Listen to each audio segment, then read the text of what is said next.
Hey, y'all. Good morning, good evening, good afternoon, wherever you're at. Thank you so much for joining us on today's live stream. First and foremost, pop in the chat, say hello, let me know who's joining us today. Really excited to dig in. We've got an awesome guest today, Eddie Shleyner. Hopefully I'm pronouncing that correctly. Is joining us today, the founder of verygoodcopy.com and now the author of Very Good Copy, the book. So we're going to be talking with Eddie about all topics related to copywriting in general, social copywriting more specifically, and building an audience and building a business through writing great copy and creating great content for multiple channels. So really excited to dive in with Eddie, learn from his experience. Before we kick things off, a couple of quick things. Number one request, as always, if you can, please hit the like, hit the subscribe button. It's going to help folks, find this particular video, find our interview here, and learn from Eddie's wisdom. And if you hit subscribe, it's going to help you stay up to date on all of our upcoming sessions. So we've got pretty much every month we have live workshops, Q&As, just great content with super smart folks in the marketing, content, SEO space. Would love to have you. So please hit that subscribe button and come back for our next session. Number two, if you're not already a member of Tofu, I would love to invite you to join. Tofu is our free community for kind of all things content, marketing, and SEO related. It's a great community. We've got almost 4,000 members now.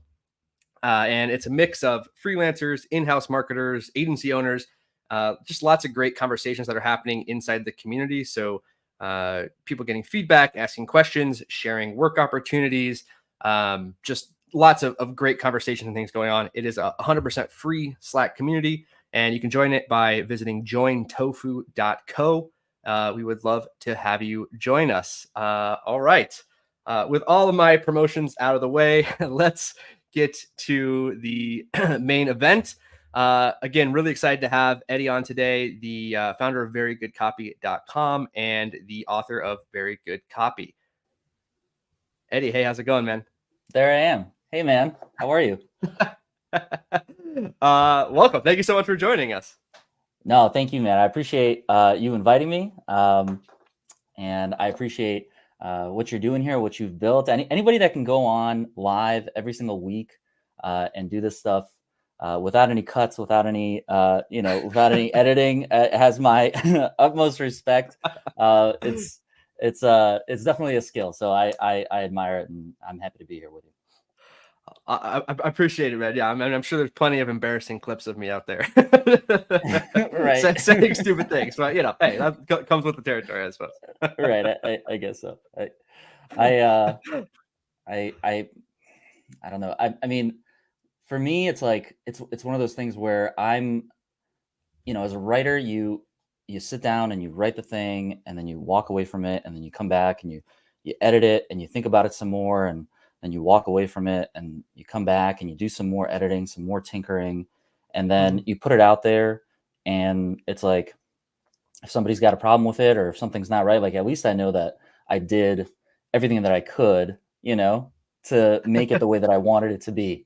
You know what I mean? And then I put it out there. But when it's live, it's like, geez, like, whatever comes up comes out. And so it's definitely a different experience. And like I said, a different skill set. And so I just admire anybody that's like, getting up and doing it every single week. So it's something, and it's something that I'm trying to work on as well. So it's not the most natural thing for me, but I appreciate you giving me the opportunity to kind of work on it, I guess. Yeah, well, thank you for being willing to give it a shot, man. It's we're excited to have you. So yeah, let's talk. And I'm just noticing, is that MF Doom in the background? Wow, it is. Yes, that's amazing. Are you a fan? I am. Yeah, for sure, dude. I'm a big MF Doom fan. In fact, like, I think in a weird way, like, MF, like, kind of helped me start writing, because like when I was like in high school, 14, 15, 16, like I got really into like rap, just like conscious rap, like, and that's poetry at the end of the day, like, those are poets. And so like I started to I think this was before like Rap Genius, before you could really like sit down and like go and look up lyrics, or maybe it wasn't like as readily. So I remember like actually like writing down his lyrics, like Lyrics and then trying to like yeah, decode it. like Yeah. pot holders and everything, like writing those down.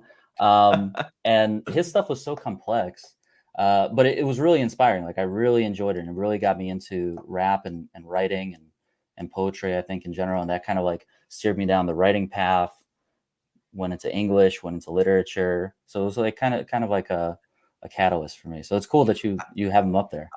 I feel like that is a common path for many writers. I'm kind of same thing for me, right? Like I got really into like rap and hip hop, and I think it sort of showed me a lot of the power and the complexity and the depth of like language and how you could sort of use words in like these very interesting ways, and sort of got me really interested. I was like, I know I'm way too scared to ever like attempt to rap, but Right. if I could at least like write the words Yeah. in that way, like that would make me feel cool. Yeah. And also like the imagery that it creates, like Right. Biggie Smalls, you know, like there was a scene in that movie, the scripted movie, not the documentary, but there was like a scene in the scripted movie where he's like sitting and signing autographs. He's like signing CDs, and like some kid comes up to him and he's like, I can see your songs in my head, you know? Right. And 100%. One of the greatest storytellers ever, for sure. yes. And like, it's just like he does so much with so little. So that I remember that being very inspiring to me, and like that kind of like leading me down like a more of a minimalist path. And like that's when I started reading, you know, just like more minimalist authors like Carver and like Bukowski, like Hemingway, like those guys that like really were like the staples of like my college career. So like it's just interesting how like in hindsight looking back at it, like so much of my life now and my career now was influenced by like rap and hip hop. Rap, yeah, for sure. Yeah, I feel like if you got like kind of pulled into that world, like I said, I feel like it kind of puts you on a specific trajectory, and a lot of folks ended up in writing, marketing, content, something in this universe. yes. But anyway, I digress as usual. So that was a fun detour. I appreciate that. But yeah, so today I want to kind of dive into, I guess, you know, where that path has led you. So, you know, one of the things we want to talk about today, you know, you've obviously very successful as a copywriter, and work with lots of really cool clients. And then you've also, you know, really used your skills to grow your own audience. I think, you know, when we first set this session up, you had something like 114,000 followers on LinkedIn. And then when I started promoting it, we were at 116,000, and who knows where you're at now. So you've been growing the audience there. Let's just sort of start with that. Like, I'd love to know, of obviously you are prolific in terms of creating content and sharing content on your own LinkedIn page. What is like your favorite piece of content that you've created for yourself? So that's a great question. I mean, it's hard to pinpoint one because I do write a lot, and I do take pride in like producing a lot. But I think in general, my favorite pieces are the ones that involve like my kids somehow, or my family, like the more personal stuff. You know, I'm not really squeamish about, I guess, sharing that.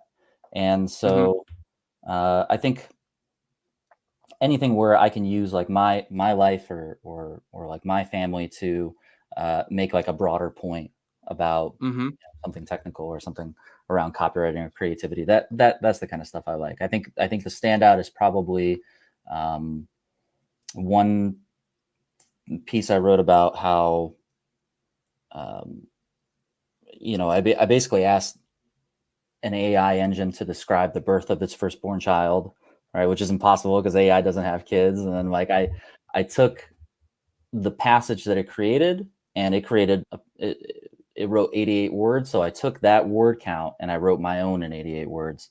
And that was, I don't know, I think for me, really meaningful, like personally, because I was writing it, and I was kind of like remembering that, and I was kind of like putting myself back in that moment. But I think for a lot of people, it really resonated because I think like the industry was just having a moment, you know, like we're just going, like everybody in copywriting was like having an existential crisis about like, where's my career going to be in the next few years? Like, what is, you know, what is all of this for? Like, can AI really write as well as I can? And I think it gave people a lot of solace and peace, because it was pretty clear that it couldn't. It didn't have these Yeah. lived experiences.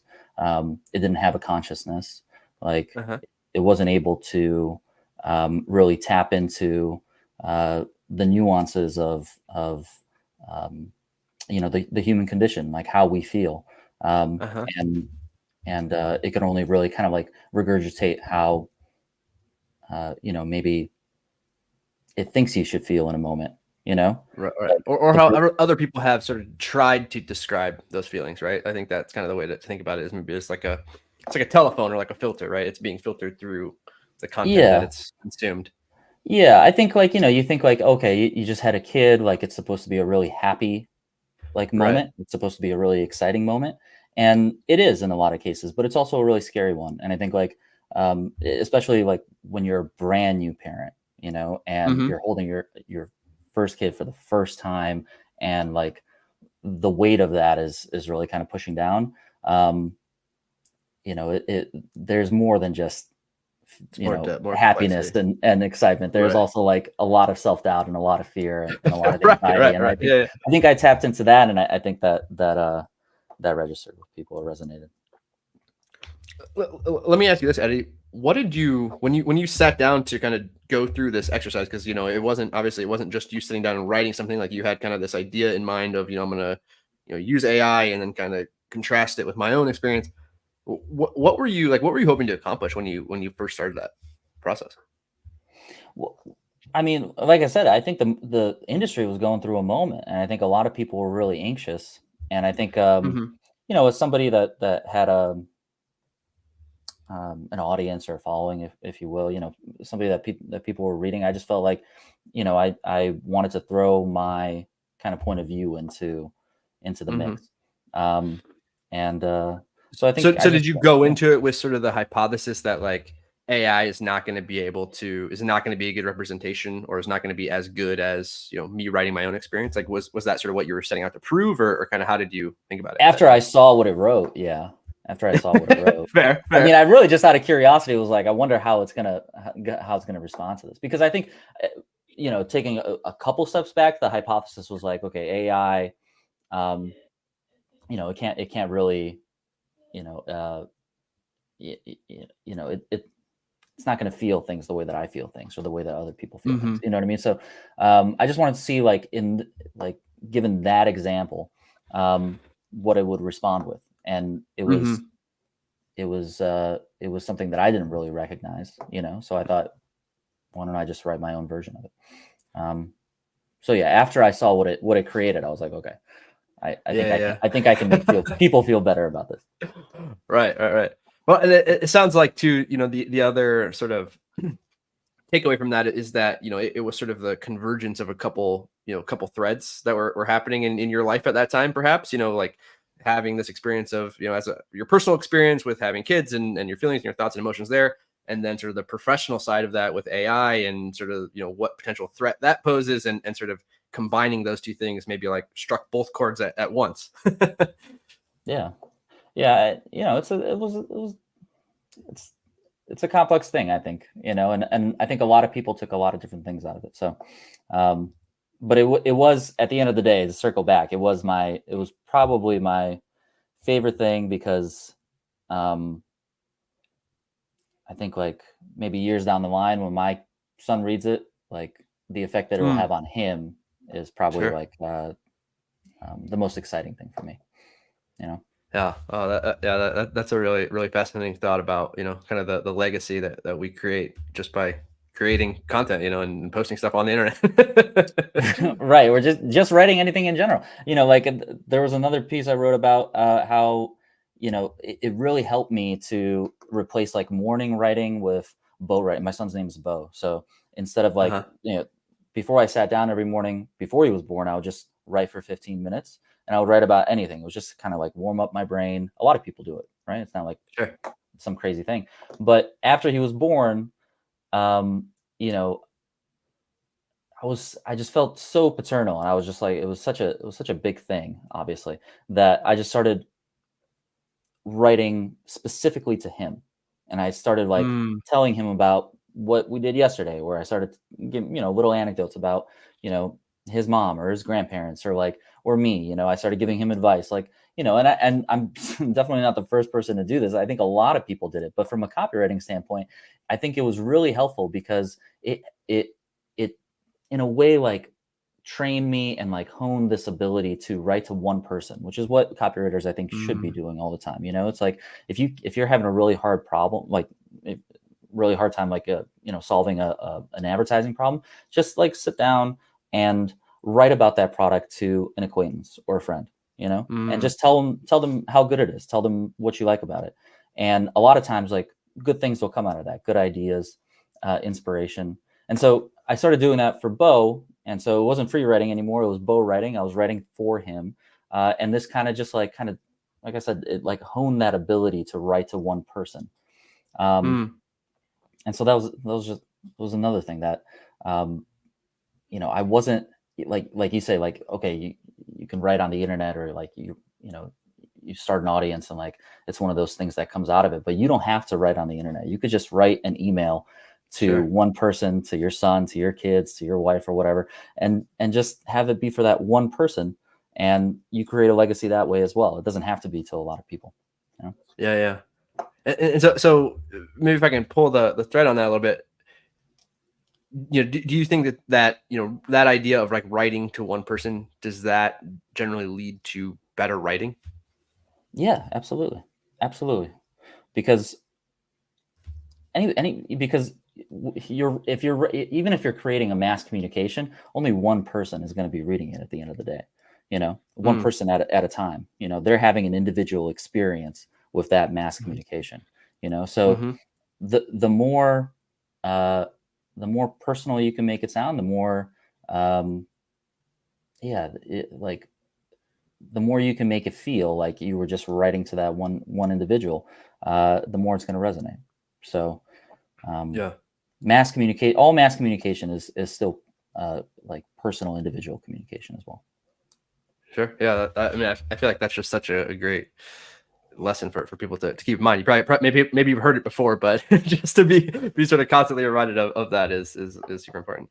Talk to me about sort of, I guess, like the most successful content that you've posted on social. Is it sort of the same? Does it tend to be the same content as the things that feel most impactful for you personally, or is there sort of a different genre of writing that seems to resonate more, from like a social perspective, social media perspective? I mean, those pieces are really do really well. Like that piece about my son and, like, his birth and everything. Like, I think that did really, really well because a lot of people saw themselves in it. And that's something I think that people take for granted, is that, like, their personal experiences are also very universal in a lot of ways. Like, we're all the same at the end of the day. Everybody has everybody has in like different circumstances, but when you boil it down, like, we all have the same kind of like fears, desires, kind of thing. Like we're all kind of part of the human condition. We're all kind of going through it together. So, like, your personal experience is going to be more applicable to people than you think. For sure. Yeah. 100%. So Yeah. a lot of those personal pieces are really popular, but I think my most successful piece was something that I wrote about. It was about, like, doing a copywriting exercise, and something that I did for a long time that I really didn't think it was going to be that popular. Like, I didn't think that a lot of people were going to, like, connect it. I thought people were going to kind of scoff at it a little bit, but it was basically, I would take a Wikipedia paragraph, and then I would try to cut it in half, or cut it down to a third of its size. So you take a 150 word paragraph, try to make it 50 words. And that was really, it really, like, kind of like puts your editor brain into overdrive, because Wikipedia is already really concise. Like, it's in the guidelines. It's like, you know, if you have an option between like how to write something, Wikipedia tells you to choose the more concise version. So by like editing something that's already extremely concise down to a third of its size or down to half of its size, it just like forces you to, you know, make decisions, you know, cut the fluff, you know, even though there really isn't any fluff. So it like trains you to like kind of like pick that out, like find those situations. Fascinating. Okay. Okay. And Yeah. so that was probably the most like popular one. Like it went really viral just because like people had this actionable thing to do, you know. They were yeah. like, okay, that's great, and they could do it every single day, you know, and they could make it part of their routine. And so it wasn't just like this like a feeling that they got as they were reading it. Like it was something that they could take away into their, you know, into their training as writers and copywriters. So Okay. Okay. Yeah, that's fascinating. So if we can kind of take one step back, kind of zoom out a little bit, Eddie, when you sit down to like write content for your own, you know, write for your own LinkedIn, what is the goal in your mind?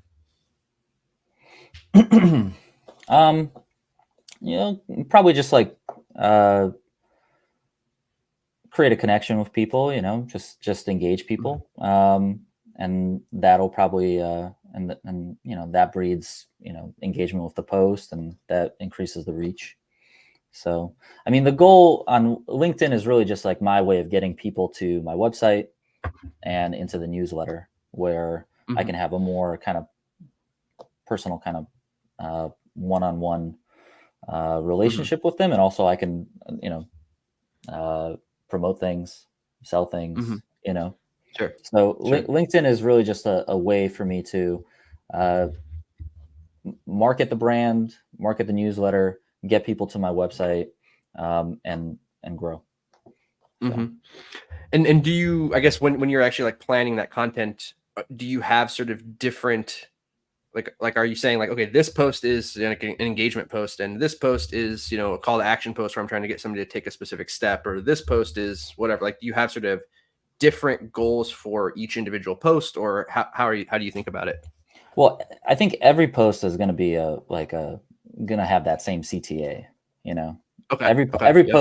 Every post should uh ultimately drive people to the website. And now LinkedIn's Yeah. made it really easy because they have like that, you know, creators can have a link right below their name that says like, go to my Right. website or subscribe to the newsletter. So like every post is a direct marketing asset, you know.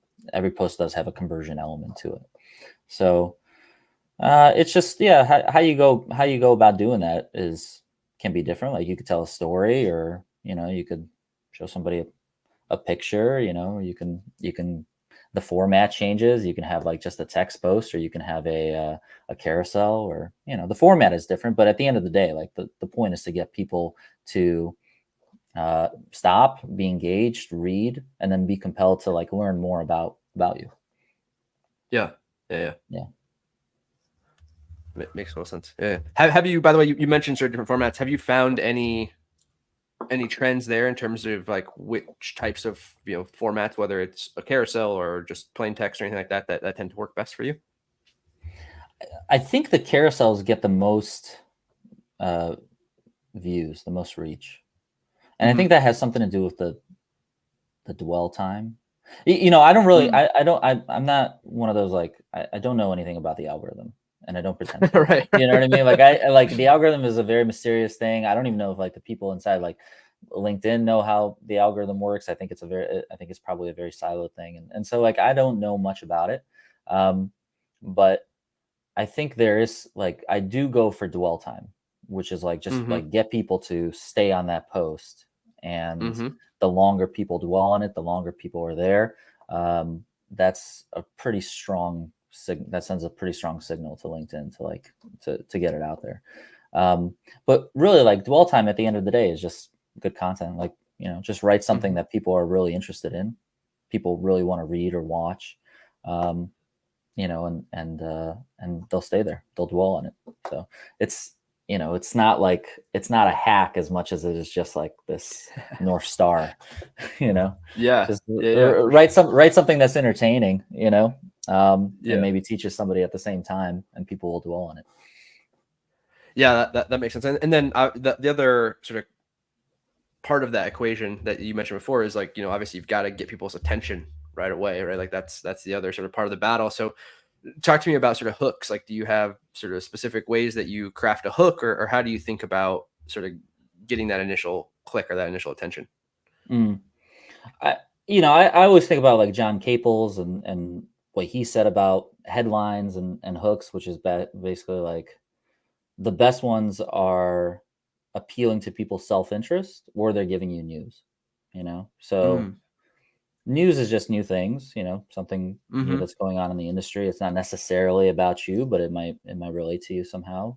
But self-interest is really where it's at in general um, with hooks, with copywriting in general. It's just like tell somebody something that um, that speaks to them, that appeals to their needs, their desires, their fears. If you tell somebody that, if you put something in front of somebody that is important to them, that's a Mm-hmm. good hook. Um, Mm. there's all sorts of like you know fill in the blank stuff that you can do. There's all sorts of kind of Is that something that you templates and use? no, not really actually. No, like the templated stuff Yeah. and Yeah. Not really, because I think it's a slippery slope. I mean, you start doing that, and then you start sounding like everybody else. So I wouldn't. I don't necessarily do that. And like if you subscribe to the newsletter and you look at like my subject lines, like the headlines that I give, like the articles and essays and stuff like that. I don't really. They're not. I try not to be too like clickbaity or hooky, because I don't think that people are necessarily opening the emails um, because of the subject line or the headline. I think they Mm. see an article from me, and they're like, and there's this kind of like this trust, this brand awareness there, and they just open it, you know. Mm-hmm. And I think in a way that kind of elevates the content a little bit. So I don't really prescribe to it too much. Maybe if I did, I would get more views or more, like I would stop more people. But I don't know. I think it also, in a way, it can cheapen the thing that you're making a little bit. So um, I'm happy where I'm at. I don't really lean on it too much. I just try to say something that I know my audience, marketers, copywriters. Um, I try to talk about things that is important to them, basically. For And sure. Yeah. I, No, I that, don't that I makes don't put too much effort into the templatized stuff. Yeah, that makes sense. And I think you hit on such a great thing here that maybe I think it's a good insight, because it seems obvious as soon as I say it, but it's probably, it's not front of mind for a lot of people, which is that there is sort of this trade-off a lot of times between sort of how far you'll go to get someone's attention versus like the payoff of the actual content itself. And Mhm. so, a lot of people lean into like, these sort of growth hacky things like, specific templates or whatever that are, designed to just get people to click read more, but then the content itself is not valuable. And so that has sort of a negative impact over time on your brand. Now your brand is associated with sort of clickbait basically, right? And so people then are less likely to engage rather than more likely, even if your hook is, great or whatever. Yeah, I mean that's basically it. It's not something I never do. I can't sit here and say I've never done it or I never will do it. I think it's a case by case thing, but um, I just try to write stuff about copywriting and marketing, and I try to make people curious. Curiosity and self interest together is just that's the way to get people to open stuff. Sure, sure. What about the, another thing that people love to talk about with copywriting are like, specific formulas or like frameworks and things like that. Uh, is that something that you use in your work? Yeah, I mean, every like micro lesson or like article that I put out, um, basically has three elements to it. There's the story or the narrative, and then there's the lesson, the takeaway about copywriting, creativity, what have you, and then there's the word count. So I Hmm. try to. put that story and that lesson together in a certain number of words. And Mm-hmm. when I do that, usually like one of these micro lessons pops up, And sometimes I'll start and I'll be like, okay, I'm gonna I challenge myself to write about X lesson using Y story in a very specific number of words. Like I'll say I'm gonna give myself 312 words to write about this, and I try to hit that. And it's just a little game that I play. But that's not always necessary. Like I don't always do that, but yeah, I mean, those are the three components to it. Okay, so is it chicken or the egg? Do you generally have a lesson and then you like go try to find a story that kind of helps illustrate that lesson, or do you start with the story and try to like derive a lesson from it, or how does that process usually unfold? Oh, great question. So it's usually the story. I come into the story first. Like I'll be living my life, or I'll be watching something, I'll be reading something, I'll be out with my people, and something will happen. And because I have this modicum of knowledge about copywriting, about creative theory, about marketing, it's what I do. Something will remind me of a principle, or it'll remind me of a technique, or remind me of this concept. And then I'll be like, oh, perfect, there it is. And then I'll go on my phone and I'll write down the story, I'll write down the lesson, and then I'll write down the third bullet will be like, something, some more context, so that I don't really like forget. Maybe I'll have more information that I want to put down there, and then I'll let it sit there. And then a couple days later, I'll come back to it, and if it's still interesting and compelling to me, then I'll write it. Yeah. That's like 80% of the time. Sometimes I'll just be sitting on my couch, and it's late and I'm watching TV, and something will come to me, and I'll write the article in as long as it takes me to type it out, on my phone.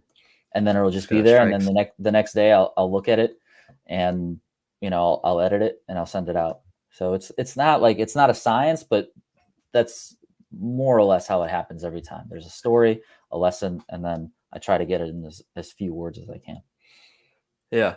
So, I mean, I think the storytelling piece of it is super interesting to me, because I feel like, a lot of people use that as sort of a jargony buzzword, but I mean, I think your work certainly has like I would say like a very literal storytelling. Like that is almost everything that you've written that I've seen is here like an actual narrative, right? Like a story that could be a movie or a TV show, or whatever. Like you're sort of telling a story.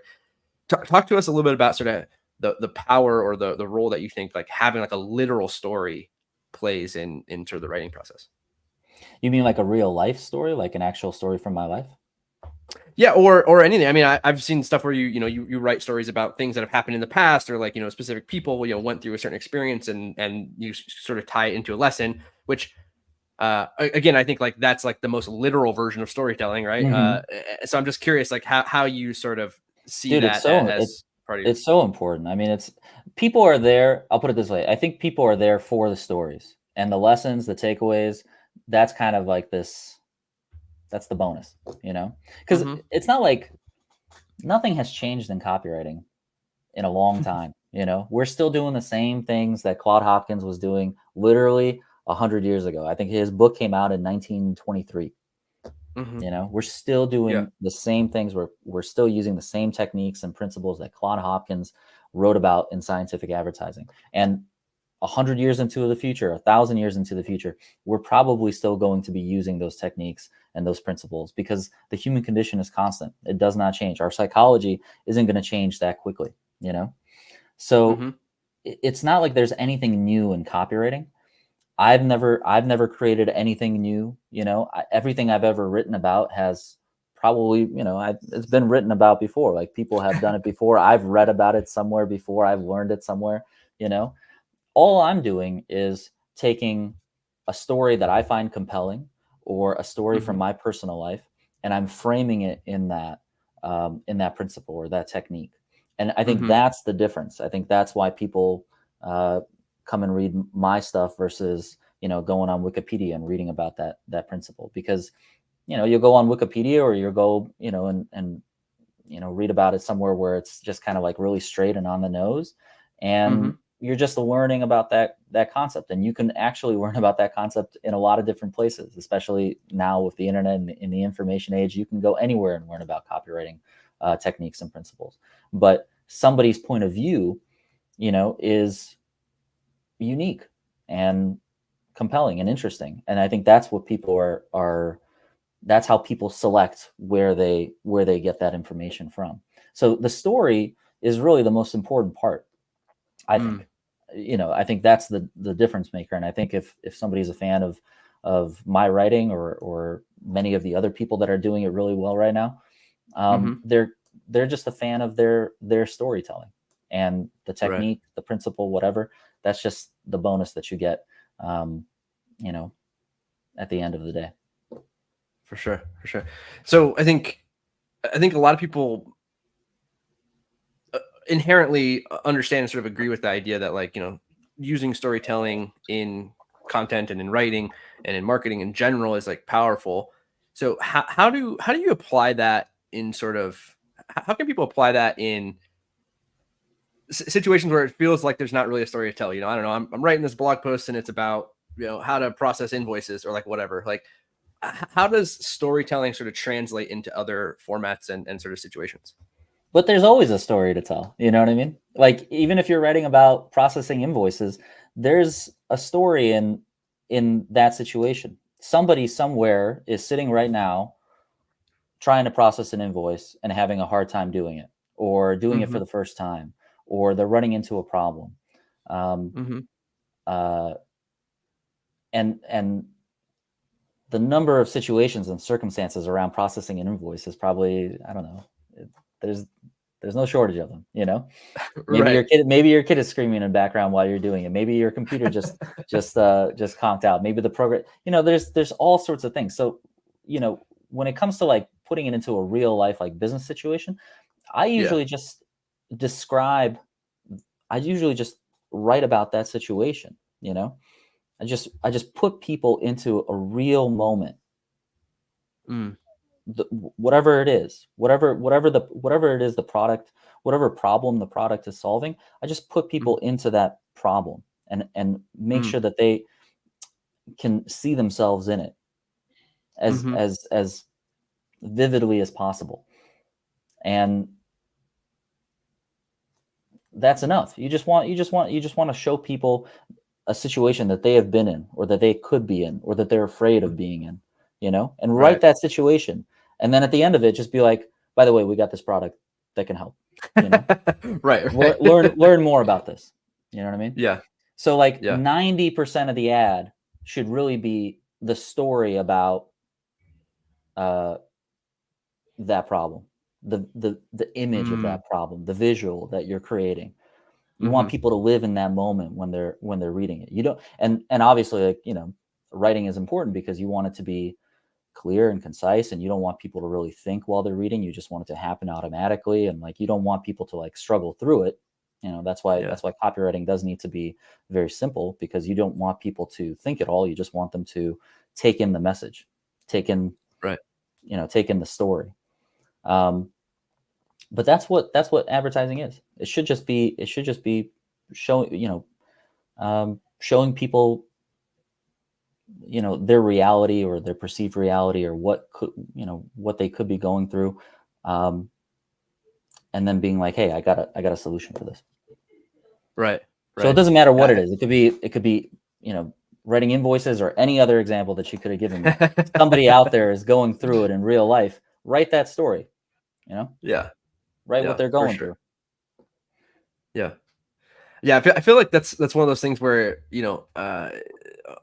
unfortunately, we have sort of conflicting incentives, in a lot of cases. Like, a lot of folks, you're writing content for primarily for like SEO, or like you're targeting keywords or whatever. And I think people get so stuck in the mindset of like, okay, I've got to check like all the SEO boxes, that they kind of forget about like the foundational elements of like actually creating something that's compelling from a Mhm. content perspective. And so I guess I'm curious. I don't know if you do anything with SEO, but like, is that something that you've ever encountered, or anything that you've dealt with personally? I have now written SEO content in Many years, many years. So I, if somebody came to me and was like, "Hey, I have an SEO problem," I don't know, I might pass on that because I'm not an SEO writer, and I don't know if I could speak too well to, how you balance storytelling and, storytelling for people, for humans, and then, SEO Yeah. for for Google and stuff. So I Sure. I don't know, but when I'm writing an email, like an email campaign, an email sequence, I don't really think about keywords as much as I just think about, hey, Right. we got a list here. We know who the people on this list are. We know what their problem is. We know what we're trying to sell them. Let's put them into a scenario. Let's put them into a situation, you know? Mm-hmm. So.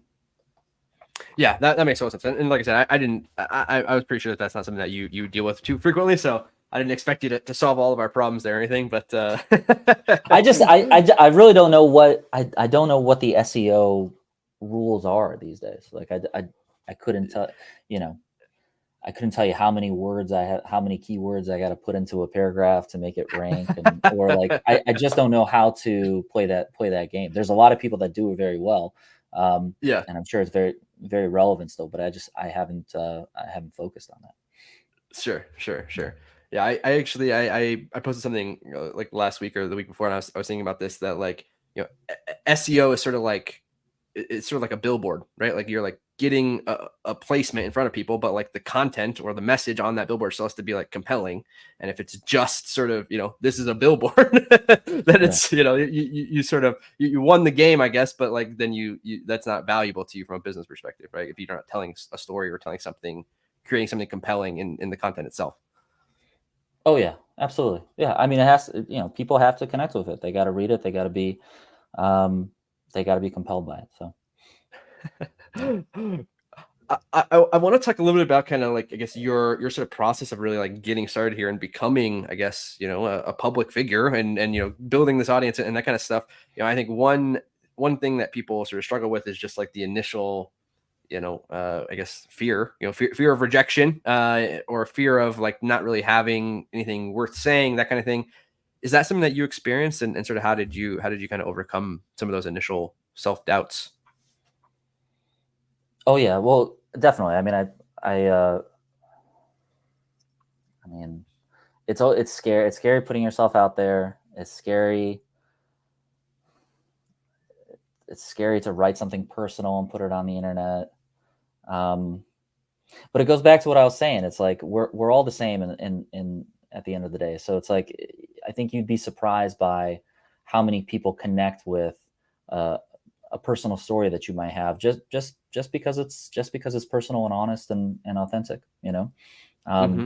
So I think as a broad principle, that's something that to really like, folks really need to understand that, and like and find solace in that, is that we're all the same, and you know it's easier to connect with um, people's fears and self-doubt than a lot of people think.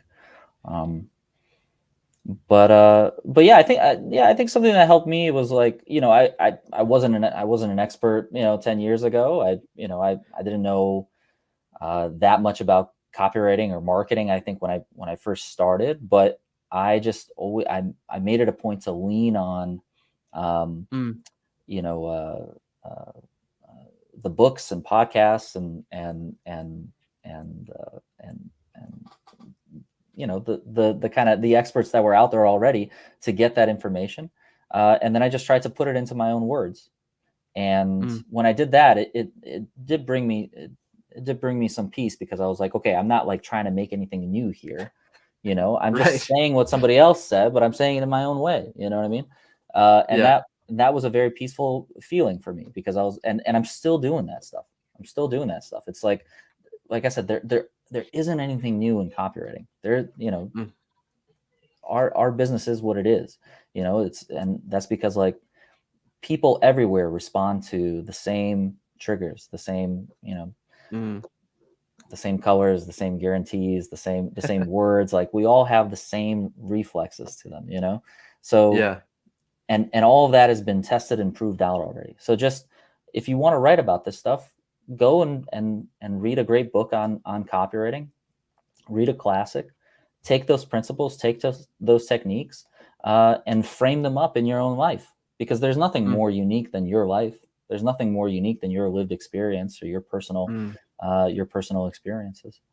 And then you don't have to really worry about like people being like, that's not true, because then you could cite it. Right. You know, well, actually, Claude Hopkins said it is true, you know, and we've been doing this for 100 years. So there's no like fear that like you're out there, you know, spouting bullshit. It's just, it is what it is.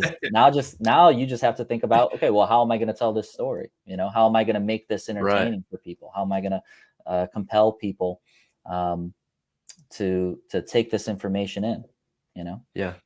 I think you just brought up a really great point, which is that, you know, any type of writing, you know, ultimately you can kind of split it into two components, right? There's sort of like the substance of it, like what you're actually trying to communicate, what you're saying, you know, hey, one way, you know, don't even worry about that. Just go find something that's already been said, and then worry about the second part, which is sort of the style, right? Like how you're presenting it, the story that you're telling, how you sort of craft it. So it sounds like, you know, your tip there is again, you know, sort of focus on substance that's already been kind of established and just work on the style piece of it to start and sort of feel confident about the things that you're saying, and then just worry about the craft of how you say it. How often, or kind of at what point do you start to move into the other arena and start to think about, like, you know, sort of like you come up with your own like original thoughts or ideas and write about those? I don't know. I mean, you know, I don't have, there's not, I don't have any,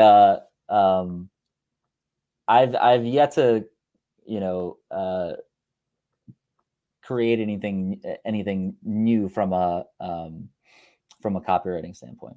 You know, everything that's already working is out there already. You know what I mean? Yeah. It's all out there already. And it, you know, there's something called unique mechanisms in copywriting and marketing, where you basically take an old idea and you give it a new name, you know, Right. and then you say, oh, I created something new. I coined a new term. I coined this new process or something. But, you know, for the most part, that's just people, you know, creating mechanisms, you know, creating unique mechanisms or like new names for something that already exists, you know? So I'm not out there making, you know, new things necessarily when it comes to persuasion and psychology. You know, I'm not a researcher. You know, I don't work at a university. You know, I'm not. You know, I don't do those things. I just teach proven principles and techniques in an entertaining way, you know. And I think that's what I like to focus on. You know, I like to focus on writing these micro lessons, these essays, and doing the best job I can at making them entertaining for people to read and making them sticky for people, you know. You know, so I don't know. Like you can go and become a researcher and work at a university, or like, you know, you can start doing experiments. And you know, I don't want to put everything under this umbrella of like, okay, you know, there's nothing new under the sun as far as like what we can discover and what we can, you know, how we can kind of evolve. But I'm not doing that. I don't have you know what I mean? I'm just writing stories about the things that exist out there, and I'm trying to make them as entertaining and as compelling as I can. I think that's just such a relatable way to frame it, you know, because again, I think people have such sort of lofty ideas about, I think, people like you, where they think, okay, like this guy's a brilliant guy. He's out there, you know, he's coming up with all these crazy ideas. But really, you know, the way that you're thinking about it internally is these ideas already exist. I'm just sort of wrapping it in my approach or my style of writing and telling these stories. But the thing that I'm communicating has always existed. It's always existed. I mean, it's about, you know, Eugene Schwartz said a better word for creativity is connectivity. You know, it's like, it's about taking there's nothing new under the sun, right? You take two old things and put them together in a flush, seamless way, you know, and preferably the more interesting those things are and the more flushly they come together, you know, the more creative that idea is, the more compelling that idea is. So I'm just taking old things and putting them together in a new way. And, you know, and that's what I aspire to do well. You know, I don't know how to go out there and necessarily like find new things. You know, everything that I've Fair ever enough. done has been, you know, it's already been out there. It's already been part of something. I've just taken it and kind of like twisted it a little bit, looked at it from a different angle. You know, that's what marketers are doing. I think, you know, they see marketers follow the market. They see what the market wants, and then they bring it to them in a unique and entertaining way. For sure, for sure. Eddie, you've written about sort of, you know, I guess kind of like the idea of, you know, it's you know, fairly easy to go from like 0 to 80% on something, and then it gets harder, you know, to go from 81 to 90%, et cetera, et cetera. You know, given where you're kind of at in your career, like what sort of continues to move the needle for you? Like what actually helps you improve as a writer at this point? Yeah, you're referencing the idea of like craft and how it just gets progressively harder to Exactly. get Yep. Yep. better at something. You know, I think I just keep doing it. You know, I just I religiously mean, sit down every is that morning and really all it write. is throughout the entire journey? It's just repetition. I think it's a huge part of it. I think it's a huge part of it because, you know, you don't like, as a writer or as anybody doing like creative work, but as a writer specifically, like you don't find your voice uh like immediately and purposefully, you know, like that's something that happens eventually and gradually. And Mm-hmm. that's just from like getting up and putting in the reps, you know. And there's an Mm-hmm. anecdote that I tell about Gilbert Gottfried, the comic, who was asked in an interview like how he found his voice, how he found his style, you know, and how unique it was. And he's like, I don't know, like, you know, I just got up on stage a couple billion times, and then one morning I got up and I was like, oh, that's who I am, you know. And that's just because, you know, he was up there trying new things, iterating, and then eventually like kind of becoming what he became, you know. Yeah. And it's a super simple, like super dumbed down, simplified like explanation, but it's I hope it brings people a lot of solace, and I hope it brings people peace in a way, because it really just comes down to putting in the reps and finding something that you really love doing. Obviously, like finding something that really like is, you know, brings you joy, and then just going out there and really focusing on it. You know, like I really enjoy writing these little essays. I really enjoy like seeing how well I can do this. So every time Mhm. I just try to do it a little bit better than the last time. Speaking of that, how do you sort of measure that? Like, how do you decide like, oh, this one was better than the last one? Like, are you looking at like metrics, or how do you sort of determine if this one was better than the last one? To a degree, it's a, you know, it's a gut feeling that I have. Like Mm, usually the stuff that I'm most proud of is the stuff that um, gets a good response. You know, if I really like it, then that's my barometer. You know, so like, mm, you know, if I'm reading something and I'm enjoying it, if I'm reading something and it's moving me, it's like that Robert Frost quote. He's like, no tears in the writer, no tears in the reader. You know, it's like mm, if I'm writing something and I'm feeling it, you know, then it's likely other people are going to feel it too. You know, mm. so you have to, there's like a degree of like of kind of like confidence and like self trust there. You know, you just have to like really like listen to your gut, and that happens over time too. You know, and that's not, Mhm. it's just one of those, like, it's not really the most tangible thing. You know, it's just like something that you have to feel after a certain point. And like, you know, Sure. you have to know that like, hey, I've written enough of these, or I've done this enough, or I've studied enough other people that have done this to like really like get like, you know, develop that taste and develop that intuition and like kind of trust yourself. um Yeah. you know, and so you're asking great questions. It's just it's hard to answer them tangibly because I, you know, I they don't really like they don't really have the KPIs and the metrics, and you know, that Sure. like Yeah. creative work doesn't really have that, you know. Yeah. Well, I mean, Especially I if we're, guess. Oh, go ahead. oh, I'll just say, especially if we're talking about like these articles that I write, you know, very good copy Mhm. specifically, you know, there's definitely metrics when it comes to direct marketing and direct Mm-hmm. response copywriting, Mm-hmm. and that's why I love that craft. And that's why I'll never stop taking clients, I think, because I really like the idea of, um, having a number to beat, you know what I mean? Mm-hmm. Like having a conversion rate that I need to beat on a certain page or a certain email sequence, and it's very Mm-hmm. black and white. And I know that, hey, if I'm in the black now, I did my job, and I was successful, and that's from a copywriting standpoint. That's uh, you know, so there definitely are metrics. There definitely are numbers, but Yeah. it's hard to it's harder to know what that is when you're just writing, when you're writing these articles like I am. I don't know, you just got Well, to I mean, trust. I guess to that point, do you look at those metrics for your own work? So like, are you looking at, how many impressions your post on LinkedIn got or whatever, and you're saying like, oh, this one was a banger because it got the most impressions, or does that factor in at all? Yeah, I guess so. Yeah, I'll look at it and be like, okay, this one was successful. Um, And then do but you do anything with like, do you have like a takeaway from that? Like I should try, go in this direction, or I should use this style, or how do you use that in sort of a feedback loop?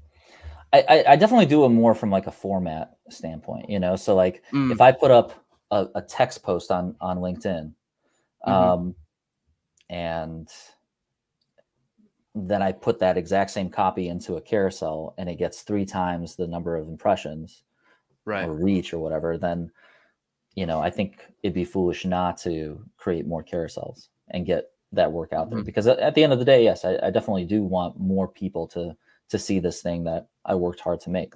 So, um, yeah. So from a format standpoint, I definitely do like take the cues from the metrics that Mm-hmm. LinkedIn is showing me. Um, Anything in terms of the substance or the content itself that you learn from that?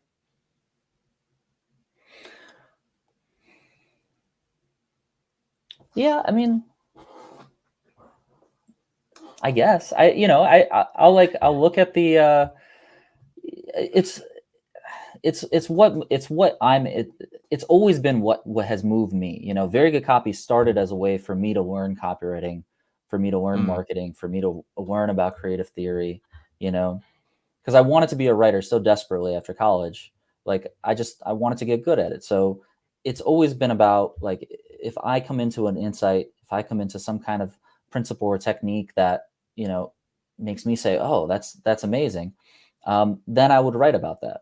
And yeah. that's never changed. It's still to this day. If, like, after this call, I get off and I start reading a book and something is compelling to me and something is new to me and something makes me excited, I'll write about that thing, or Mm-hmm. if I'm out, like I said, living my life with my people, and I come into a story and that story is compelling to me in the moment and it reminds me of a principle or a technique, then I'll write about that. Yeah. It should start with the creator, I think. It should start Yeah. with the creator, because then you're going to be doing your best work, I think. If it's moving to you and if it's compelling to you, you know, people are gonna see themselves in it, or people are gonna kind of feel that it's like home cooking. You know what I mean? People can taste the difference. I Yeah. really do. I really do believe that, bro. I really do. Sure. I really Yeah. do. Yeah. No, totally makes sense, man. Well, Eddie, we're just about out of time. So first of all, I just want to say thank you again so much for taking the time to join us today. For the folks that are on the stream, if you haven't already, go find Eddie at verygoodcopy.com, buy the book, subscribe to the newsletter, follow him on LinkedIn, do all the things. Speaking of which, Eddie, I'd love to just one final question for you that I thought was really interesting was, you talked about how your newsletter sort of grew slowly for a while and then kind of took off at some point. Can you tell us about that? And was there anything specific that you did differently or changed, or what do you attribute that to? Yes. I started transferring my audience from my newsletter to LinkedIn. And so, like, I would put up a post on LinkedIn, and then I would send out that exact same post in a newsletter. And at the end of the newsletter, I would ask people to go and support it on LinkedIn. And that transfer of audience from my newsletter to the LinkedIn post would amplify it and Mm, bring more people to it. And then there was always like a CTA in the comments or in the post itself that would get people to go to my website. And verygoodcopy.com, if you go to, it's really just designed to get people into the newsletter, right? And so it became this like virtuous circle of engagement where I would put a post up on LinkedIn, get people from the newsletter to go to the post. Those new people that the engagement brought in would go to the website, get into the newsletter, and the newsletter would grow. And it just became this, like I said, a virtuous circle. And I think at some point it just hit like a critical mass. And then, you know, it took off just because of that critical mass. So I love it's that. really, Man. It's such a good and like practical thing that people can apply. So I love that. Dude, I hope that, you know, the folks that are listening to this are just like, are taking away the simplicity of all of it. You know, there really is. It's not like, it doesn't have to be complicated. It doesn't have to be complex. There doesn't have to be a lot of moving parts to growing and getting good at a craft or building an audience. I think it's just pressure and time. It's like the Shawshank Redemption. You know what I mean? Andy was in there with a chisel, 19 years, just pressure and time, and he got the fuck out. And I really hope that that's what people take out of it. Like there is no like instant solution. You know, there's no quick fix. It's just a matter of finding something that you really like to do and putting yourself into it. And over time, you will grow an audience, and over time, people will find you. You know, but but you gotta like doing it. You know, and it's not about like chasing any trends or anything like that. You know, I think what helped me so much was the fact that I started all of this. I started Very Good Copy, which is by far the strangest thing that's ever happened in my life. Very Good Copy, and like the fact that people read this stuff, it's so strange. I'm so grateful for it. I love everybody that does, you know, that supports me and goes on the site. It's this incredible thing that happened in my life, and like I said, I'm so grateful for it. But what helped me was the fact that I didn't have any expectations. You know what I mean? Now people get online and they're like, okay, my expectation is to get 100,000 followers, you know what I mean? Or 50,000 subscribers or whatever on my newsletter. Like they start out with this number in mind. And I think that's when you start to reverse engineer that number, and you start to do all the things that you know are going to help from a growth standpoint. Like that's when you start to kind of like pervert the process for yourself and pervert the work, you know? And what helped me was the fact that I just didn't have this number in mind. I didn't even, I wasn't even sharing anything for the first, you know, few years that I was writing Very Good Copy. It was all in a running Google Doc. You know, I never planned on sharing any of that, you know? So the fact that I was just doing it for myself, I was doing what I like to do. I was writing what compelled me and what moved me just for the love of doing it and just for the love of learning it. I think that's what ultimately resonated with people. And maybe that's that intangible that I'm not like quite sure how to explain, but that was the trick. You feel me? Like it wasn't me setting out on this goal to create an audience or to create a brand or anything like that. It was just me setting out on a goal to learn this thing and do it as well as I can. And I think that ultimately came through, you know? Yeah, man. I mean, I feel like that's a universal thing, right? With people that tend to be great at a craft, or, you know, we come to think of them as experts, you know, so many of them started in that same boat, right? They're just like, hey, I just sat down and like, I just decided I'm going to dedicate myself to doing this as the best I possibly can. I didn't care about money or accolades or awards or any of it. Like I was just trying to do the thing as best I could. I feel like that's easy to overlook, but so valuable. Yeah. And that's another thing about like, you mentioned like growth and craft, like those two things, the deeper I've gotten into this work, the more I realize that those two things need to be in a lot of ways separated. There needs to be this kind of like separation of growth and craft, because it's, especially as a solopreneur and somebody that's just, you know, they're doing it on their own, it's hard to balance those two things. And that's why I go away for a little bit throughout the year. You know, I'll go away for a couple months and focus on a big project, you know, or I'll really like give myself the bandwidth to learn and to like to understand a concept or something that I'm interested in. And then I'll come back and I'll create content around it, and I'll do everything I can to to grow, based on the work that I did. But Mm-hmm. I give myself that space to step away from social media, step away from, Mm-hmm. Mm-hmm. all those growth channels, so that I can Yeah. actually do the work and get better at it. And then I come back and grow. And then I leave again and I focus on craft, Mm-hmm. and that like that piece that you were talking about, like, getting, how it's harder and harder to improve at a craft, Yeah. over time. I think that's the solution to that is just like giving yourself the space to actually Right. improve upon it without being distracted by this growth thing, Yeah, yeah, it makes a lot of sense. And I always think about like musicians, right? Like kind of the same cycle for most musicians, right? Is that like you're in the lab, you're making new music for months or years at a time, and then when you release the album, then you do your tours or like whatever, right? Like so you focus on the craft first, and then like the growth and the marketing part of it after. Yeah. Yeah. Yeah. Awesome, man. Well, once again, Eddie, I just want to say thank you so much, man. It was a great conversation. Really enjoyed talking with you.